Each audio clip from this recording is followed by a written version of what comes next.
What's going on, everybody?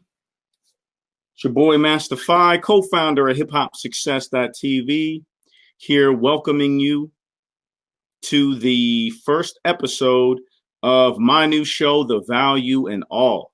I'm very excited to be here today, just getting all the extra technical difficulties out the way. Not even difficulties, but logistics. Making sure I share it on my page. If you're watching this now, go ahead and share it on your page as well. And yeah, I wanted to create this show because there's value in everyone that is associated with hip hop culture. And that does not mean exclusively just to artists, producers, engineers, A&Rs, B-boys, DJs, all that. It's also the fans and people who are associated with the culture that derive some kind of value from it. And I wanted to make a show that showcases people who are fans of hip hop culture and also part of hip hop culture, but that are also making big impacts in either the industries they work in or the communities that they're a part of, whether it's their neighborhoods or certain communities, whether it's with dealing with social issues, grassroots movements. Hip hop is infused in everything. And there's value in all people that are associated with hip hop culture, not even just exclusively. So that's why I wanted to create this show on Hip Hop Success to showcase those kind of people. This is my first episode. Again, thank you for tuning in. And today, for my first episode, I wanted to bring in a special guest, special entrepreneur by the name of Johnny Bailey. He is the founder of the Shine Hard Family Organization. And that's also a organization that showcases millennials and all the different talents in the industries that they're a part of and doing big things in. But I'll let him go ahead and break all that down for us as our guest. And today we'll be talking about social media and the future of what it's going to be like with marketing and the way technology is moving so rapidly. So I wanted to bring Johnny on to discuss the terrain and the way it is right now. What is it going to look like in the next 5 or 10 years? So let's go ahead and bring Johnny Bailey on.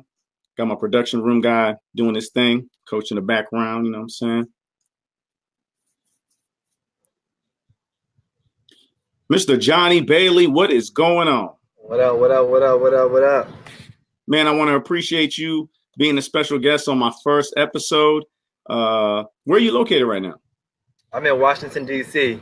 DC, DMV, baby. You know what I'm saying? That's where I grew up. You know what I'm saying?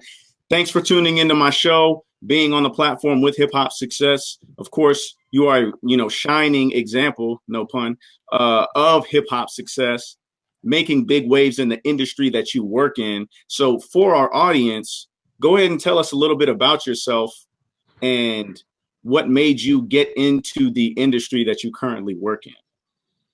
Yeah, man. So first off, I want to shout you out for creating an amazing platform. I've seen it grow from day one into what it is today. And man, I'm really proud of you. And I'm glad I could be a part of your first episode. Yeah, I appreciate that, man. That's love, man. I appreciate that. Yeah, man. Yeah, man. So let's keep building. But I'm from Petersburg, Virginia. Grew up only child, raised by my grandmother. Parents were kind of in and out of my life growing up. Didn't really have a blueprint for how to succeed as a young Black boy in America. Got into sports. My mom passed away when I was 14, and I really just kind of got into sports after she passed away and just poured myself into what I felt like was a talent of mine or a positive outlet. And by the grace of God, was able to earn a scholarship to Hampton University. HU? HU, the real HU, for track and field. And that really changed my life, man. My experience at Hampton really just, it awakened me in so many ways, of affluence, of Black power, Black excellence, just so much diversity and culture that I wasn't really exposed to coming from Petersburg, Virginia. So from there, I was like I said, I was awakened, man. I was always a passionate person, and I was always a competitive person. But after I graduated Hampton, I just hit the ground and never looked back. Man, and how important do you think it is in this day and age, going to an HBCU? Because of course, if anybody doesn't know, I'm also a graduate of Hampton University, 2010, me and Right. my twin brother. And how important do you think HBCUs are right now for young millennials going into the workforce and being in the society that we live in America? Well, I hear both sides of it. Um, Me being an HBCU grad, I'm obviously biased to that route. Um, and what it did for me is, invaluable. So I'm always going to speak to say, hey, look, my son is going to, there's like 3 HBCUs that I'll send my kid to. And Uh-huh. then maybe I will let him go to an Ivy League simply because of like the access and the things that it provides for you coming out of there. Right. And I think getting kind of deep, we talk about America. Like America is a capitalistic society, right? So people might like it, they might not like it, but you live here, so that's the name of the game. It's capitalism. So you gotta like understand the rules of the game here. And I think the HBCU experience is very rich. I would not tell anyone not to go to an HBCU if that was what their heart was set on. But I also think that there's value in other universities too. It's just really about strategically aligning your course and having someone even help you guide that path. Absolutely, man. I feel the same way with HBCUs. Me and my brother didn't even plan on going to one. Thank God it happened. The stars aligned that way, and I took that route down 64 and went to HU. You know what I'm saying? Now, what degree did you finish? What did you graduate with when you got out of Hampton? I graduated Hampton with a sport management degree. Okay. And then when you got that degree, what was your next pursuit that eventually led you to becoming your own boss and entrepreneur in the industry you work in now? Man, I was a long way away from being where I am today. I graduated in 2008, and here it is 2018. So it's been 10 years, my 10th year. I need to go to homecoming, celebrate that. But I started off in the sports industry. I was trying to be a sports agent Mhm. and chasing down young athletes and having to sell myself to try to get someone to say yes to me about anything. And I worked for a sports agency out in Norfolk at the time it was called Corporate Athletic Management. Mhm. And now today it's called Paramount Sports and Entertainment. Shout out to Aaron Kills and Corey Rosinski over there. Jack But, Rabbit. huh? So Jack Rabbit. Yeah. Well, that's Aaron Kills, but that's Yeah, his yeah. older brother. Family though. Yes, fam. So started off there, had a kind of a heartbreaking experience. My one client that I actually was gonna go to the NBA draft and end up not getting drafted, and that was like the moment where I said, "This isn't gonna be for me." Mm-hmm. So I chose my next pursuit was to work for Nike. I had an internship with Nike prior to the sports agency or during the sports agency tenure. So I kind of ran with that lead and worked for Nike for about 4 years. Worked in some really amazing activations like World Basketball Festival, All-Star Weekend, Super Bowl. That's Got a huge. ton of it's huge, bro. I mean, that changed my life again because that was the first time when I actually my first stint was a tour, a nationwide tour, and that was the first time that I actually had like an American Express card with my name on it and could like expense my gas and expense my hotel and just had that freedom to be like, this is what it's like to be in the corporate world. Right. So that kind of opened my eyes because I never knew what that looked like or imagined that for myself at the time. So working at a place like Nike, I mean, I do some mentorship, and everybody that I talk to about business, also including entrepreneurship and whatnot, a lot of them talk to me like I'm crazy when I say, it's always good to at least try to go in your own direction and create your own venture. And people always bring up, man, well, I could just work for Nike. I could just work for Jordan. That's where it's at. You know what I'm saying? Yeah. But and I watched you through that journey. I remember you were, co-signing with Nike hard. You know what I'm saying? Everybody loves Nike. And then all of a sudden you like kind of went off the grid for a second. I was like, yo, where's Johnny? Like, I didn't know if something was brewing. I didn't know if something happened. And then obviously you hit a watershed moment and then kind of transformed into this next phase that I'm sure you're about to get into, right? Yeah, yeah, man. I had what they call an entrepreneurial seizure. I like that. Yeah, I got that term from the book called The E-Myth Revisited. The E Myth. Okay. Yeah, highly recommend anyone, any entrepreneur especially, should read that. But I was feeling creatively stifled. I was feeling underutilized. I wanted to do something that I felt like was impacting people directly. And at Nike, I just didn't feel like I was doing it. And so my first step was like, I'm gonna start a blog. Right. Because I had so much creative energy that I needed to get out. That was like the baseline. So then I just started a blog. I got on YouTube. Didn't have any money really.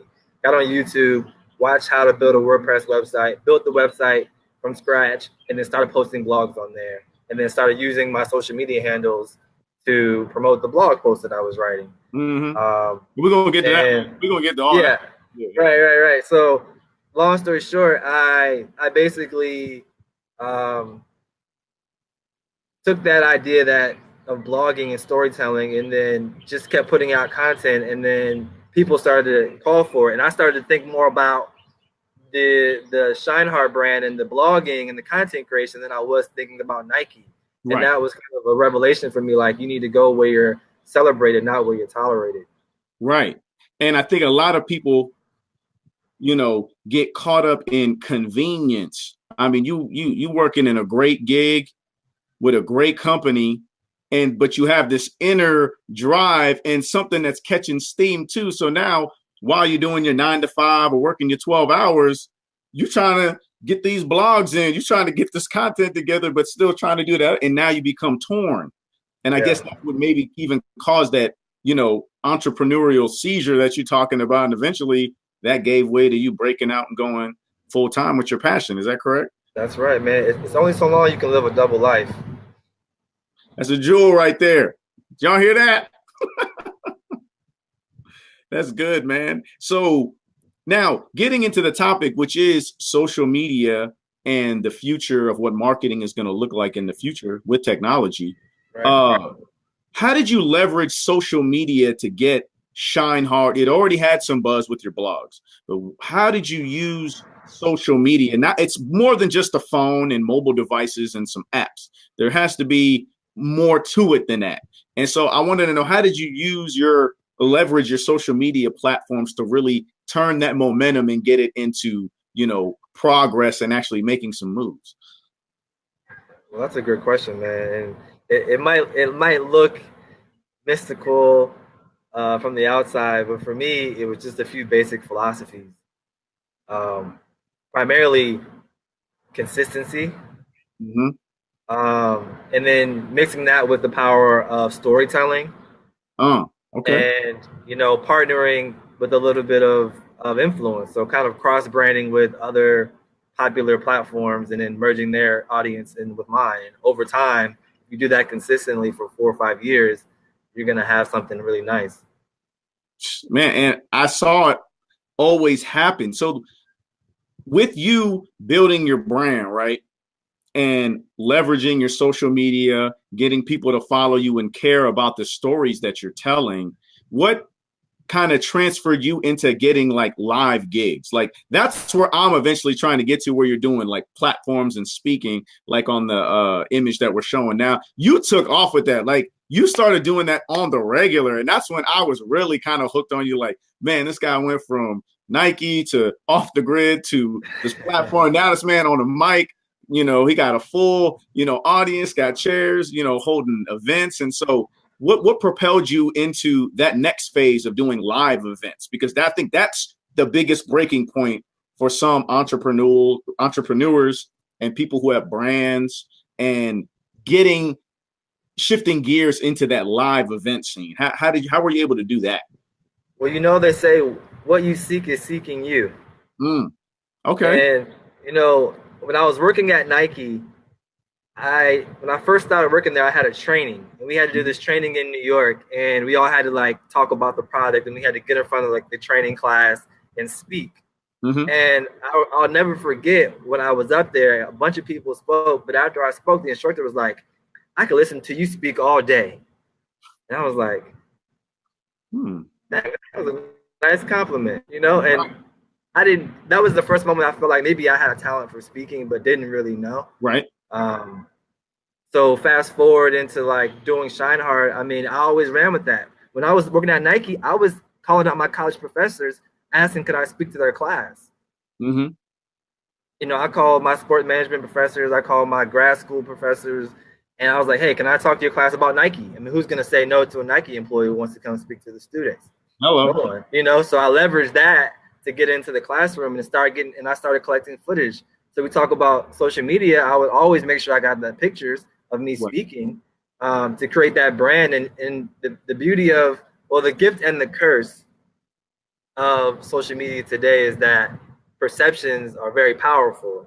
Mm-hmm. Some people use it for good, some people use it for evil. That's the kind of the pros and cons. But what I did is just started to create a brand as an influencer, as a speaker, as a leader, because that's who I feel like I am, and I really wanted that platform, my platform, to represent me in an authentic way where I could be myself. Right. And so that was really the premise of it, man. And quite frankly, just being consistent has allowed me to be called upon by other people who want me to speak.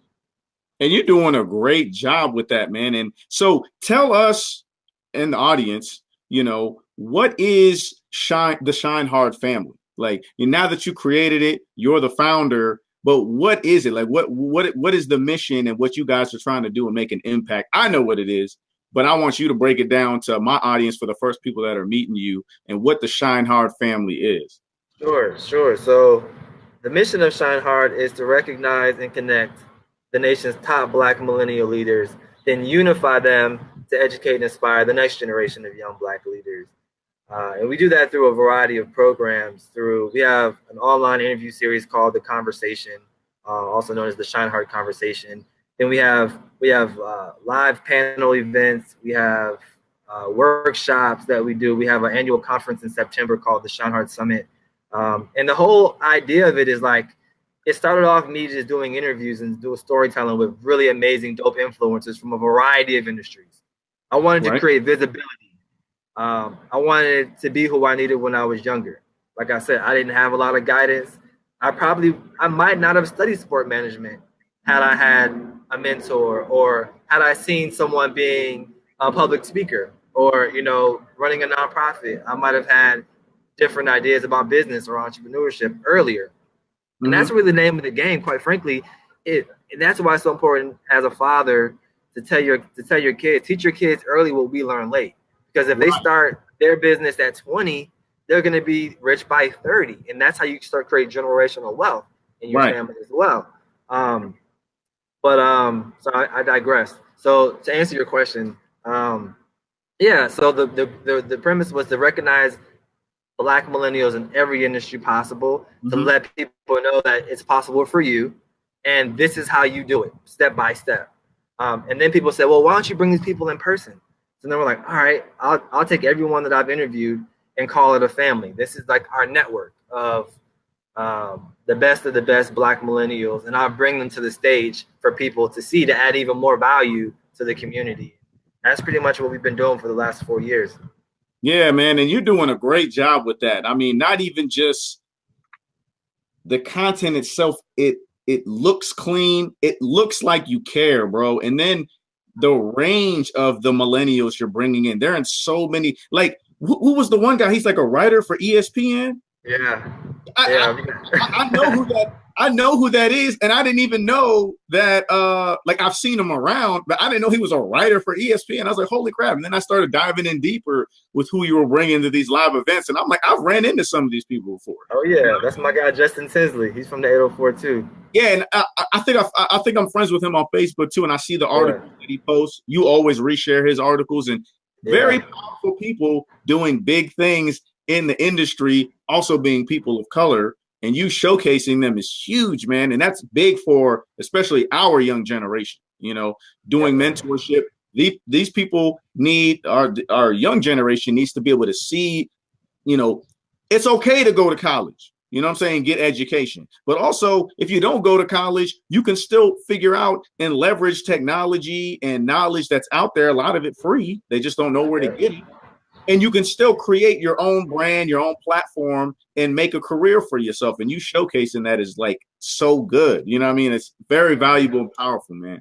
I appreciate what you're doing, man. So now, with the knowledge that you have, what is one thing that you see content creators and influencers, you know, that's the wave now. Everybody's trying to do their own thing, which is good. You want to be able to tap into your own intellectual property and build something from it. But what is a big mistake that you see a lot of these content creators, and even goes for even specifically our community, the hip hop community, you know, your artists, whether you're producers, you're engineer trying to promote your skills. Like, what is one thing you see that people across the board, creators, are making mistakes and not taking advantage of with social media?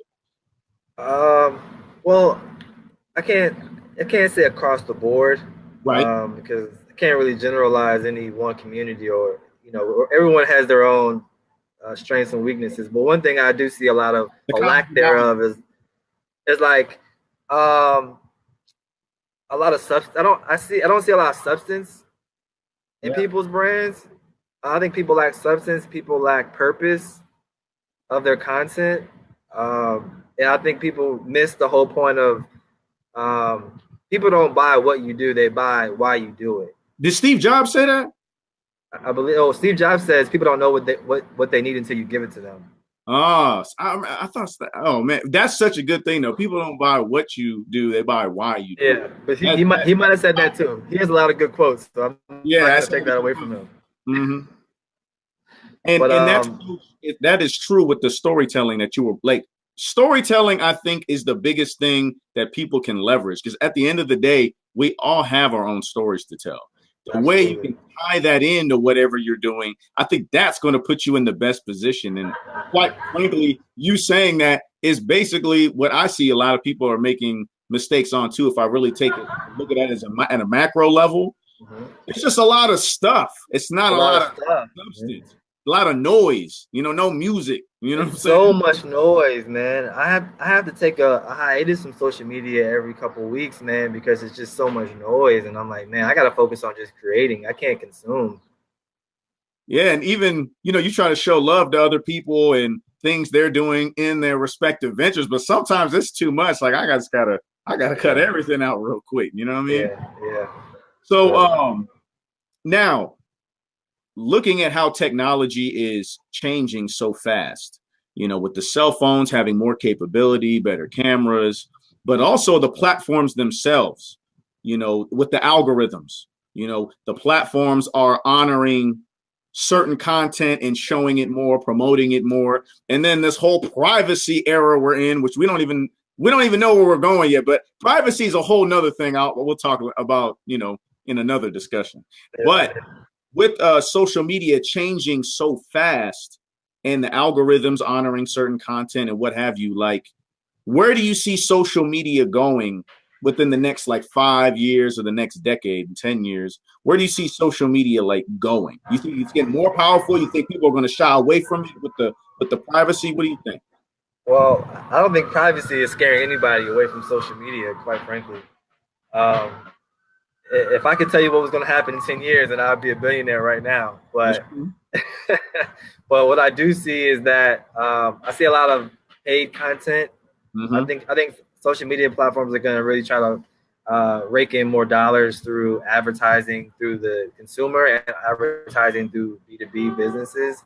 So I think it's going to become more expensive to use social media in the future, to flourish on social media, which is kind of sad because I'm kind of glad I got in when I could, and kind of sad for the future because it's just going to be a different game for them. I think video content is going to be very powerful, and even more so as people have live capability and mobile phones that are super high def and high quality, recording in 1080 and all this stuff, so 4K. So yeah, man, I think video and paid social is going to be a big thing in the future.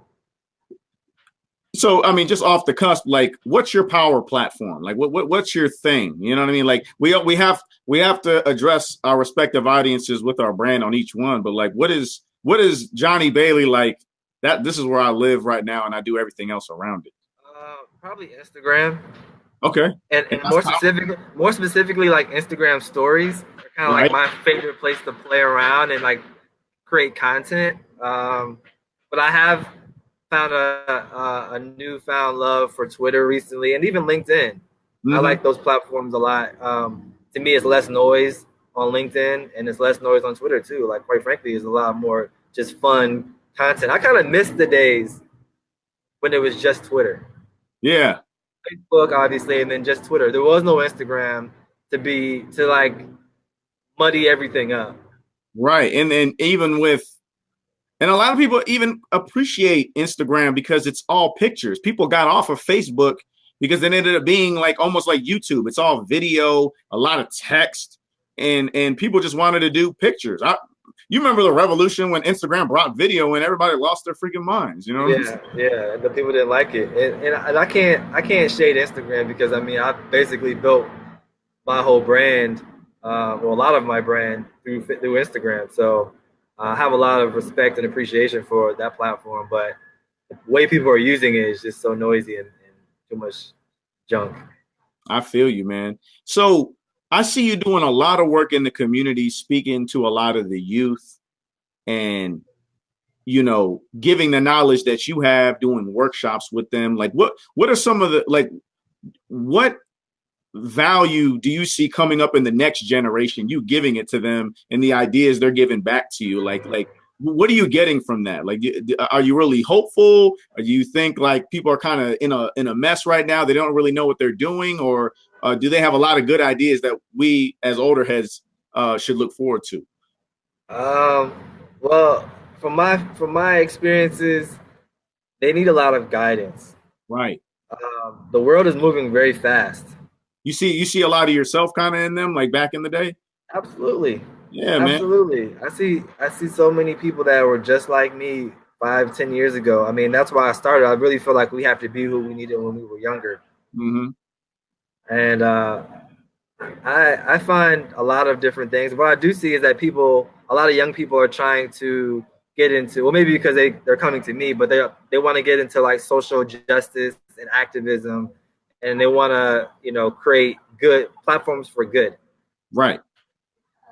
And that's good too, man, because the society we live in, we don't even got to speak on all this going on right now. Yeah. That's a whole nother thing, man. So you building your brand, getting all the way up to this point, say we're in the class right now and you're speaking to some young people. What are the top 3 tips that you would give, or knowledge, wisdom, whatever, the 3 tips that you would give for someone building their brand from scratch? Brand, or if they're making music or whatever, like their own little niche, an idea. What are the 3 tips you would give them in order to take their idea and make it a reality? I would say start with why. Got to know why you're doing it, That's and you got to leave a why, because when people ask you what you do, you have to tie your mission, your why into your message, or it's not going to resonate as deeply with people. Number 2, I would say manage your consumption, your influences, and that could be what you're watching, what you're listening to, and who you're spending time with. control your environment. Control your environment. I mean, that's very important, especially if you're going to be an entrepreneur, because your energy is very important. Absolutely, man. You have to manage that. You have to make sure you're utilizing it and protecting it as well.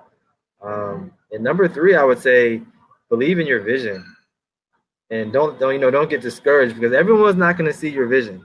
Right. Everyone's not going to join you. Everyone's not going to invest in you, and your own family might not understand or support you initially either. That's some of the hardest things too, man. When your family kind of look at you sideways, like, yeah, whatever. And a lot of people get that too. That's crazy. That's probably a lot of people give up because of that, probably. Yeah, they do. But the beauty of it is that if you can outlast that, when everybody can see what your vision is and it's real and it's tangible, then everybody comes back and says, "Oh, I love you. It's so great. Keep doing what you're doing." Rooting for Right.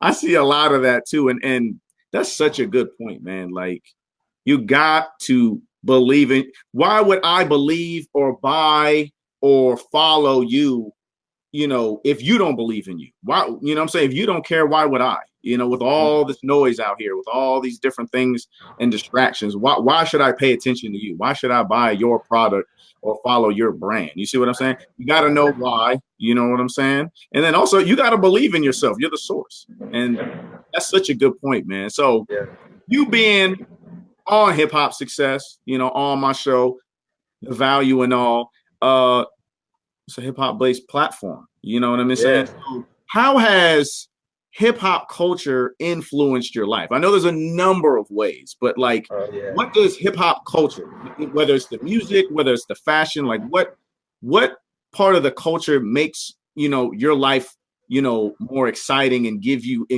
energy to do what you do? It's definitely the music. The fashion, not so much, because I'm pretty much a minimalist at this point. I try to wear black every day like Steve Jobs, so I don't have to think about my outfits and save my brain for other things. But definitely the music, bro. Like, I can name, all the way back to when I was, as young as I can remember, 5 or 6 years old, I was listening to hip hop and things that my mom would listen to. But most recently, in my entrepreneurial years, the last like 5 or 6 years, I've been listening to Drake heavy, J. Cole, Kendrick, Big Sean.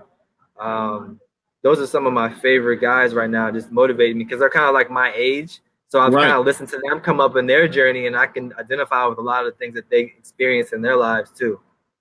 That's such a good point because I think it's important that, you, and especially you now, even in the work you do, you know what I'm saying? You want everything to match what you're doing, especially in energy level. And I like the fact that you talked about growing up with the artists. You were there when they first popped off, probably for their first mixtapes, first albums or whatever. Growing up to this point, we're all around the same age and you can still resonate with the material they pump in. And obviously they're conscious. Also, they like to party. But it's good music. It's high vibration. It really gets you in a mood to do what you got to do. And I think that's important and entails into the show with the audience, the value and all. I like to talk about hip hop and the positive things that it does for people to go out and make impacts in their communities and the industries that they work in respectively. And it could be, Johnny Bailey, the entrepreneur. It could be a politician. I'm probably going to end up with a politician on the show, a medical professional, an athlete. The hip hop is everywhere now. It's the biggest genre on the planet, so it's good that we showcase and control the narrative of hip hop culture because it's not just negative, it's expression. But at the same time, we can't get caught up in everyone who doesn't necessarily understand the culture, but want to push the narrative that it's all bad. There's people out here that have been raised in the culture like yourself, Johnny, and you're out there doing the things that you're doing, making all the impact and making a difference and bringing all these positive examples together to not even just the young black generation, but the young generation in general. We're trying to change the world, man. I'm telling you, man, it's our generation that's going to do it. We up, man. We're the leaders, man. Yeah, it's our time. So, in closing, what are just some words of wisdom you can give the audience moving along with their ideas and plans starting tomorrow? Like, what is some wisdom you can give to them? Well, listen to 3 songs. 1, listen to Nothing Is Stopping You by Big Sean. Listen to Land of the Snakes by J. Cole. And listen to Pound Cake by Drake with Jay-Z. Those are my 3 songs that I will give you guys to get some inspiration. All right, man. I appreciate that. So, Johnny, before obviously you leave, where can everybody find you on social media? You guys can find me on Instagram, Twitter at 1 Johnny Bailey. It's pretty much the same on all platforms. Johnny Bailey on LinkedIn, Please visit the Shine Hard Family website. It's shinehardfamily.org. If you guys want to learn more about what we're doing, you can watch our interviews there. You can get involved with our programs, and you can donate if you have a passion to inspire and create visibility for young Black youth and millennials as a whole. So that'd be much appreciated. Drop me a line. I'll respond to comments. Drop me a DM. I'll get back with you. And yeah, man, let's just keep pushing forward. I'm here. Absolutely. John is very active on social media. He gets back to you. Might even not right back, but he will. Don't worry, he will. I'm telling you. So, Johnny, man, I appreciate you giving us some time in your busy schedule to hop on my new show, first episode, The Value and All, on hiphopsuccess.tv. Man, if you need us, my platform, me, for anything in your future endeavors, please do not hesitate to call, bro. Sure, bro. Much success, man. Keep shining. I appreciate it, man. I will do that, man. Please, bro. Peace. All right, everybody. I want to thank everybody for tuning in to my first episode again, The Value in All, hiphopsuccess.tv. We are the blueprint to mental success, and it is our job as a community to rewrite this narrative. It's more than just shows. It's more than just music and the culture and just making a bunch of noise and talking to people and tell them it is good. We have to showcase these things. This is why I'm bringing out this show, which is why you guys should get involved with hiphopsuccess.tv. We're looking for content creators. We're looking for interns right now. If you are interested in interning with us so that we can build this platform and make it a place and a corner of the internet where the higher consciousness of the hip hop community can come and rewrite this narrative to show how much good hip hop is doing to change the world. You can email us at hiphopsuccess.tv@gmail.com. You can follow us on all social media at hiphopsuccess.tv. You can follow me, Mastify, at MASTA_PHI on all social media. I want to thank you guys again. I'm going to try to do this weekly, if not bi-weekly. I'll be throwing up on my social media, so please pay attention to that. Visit the website, and I will talk to you guys soon, all right? Peace.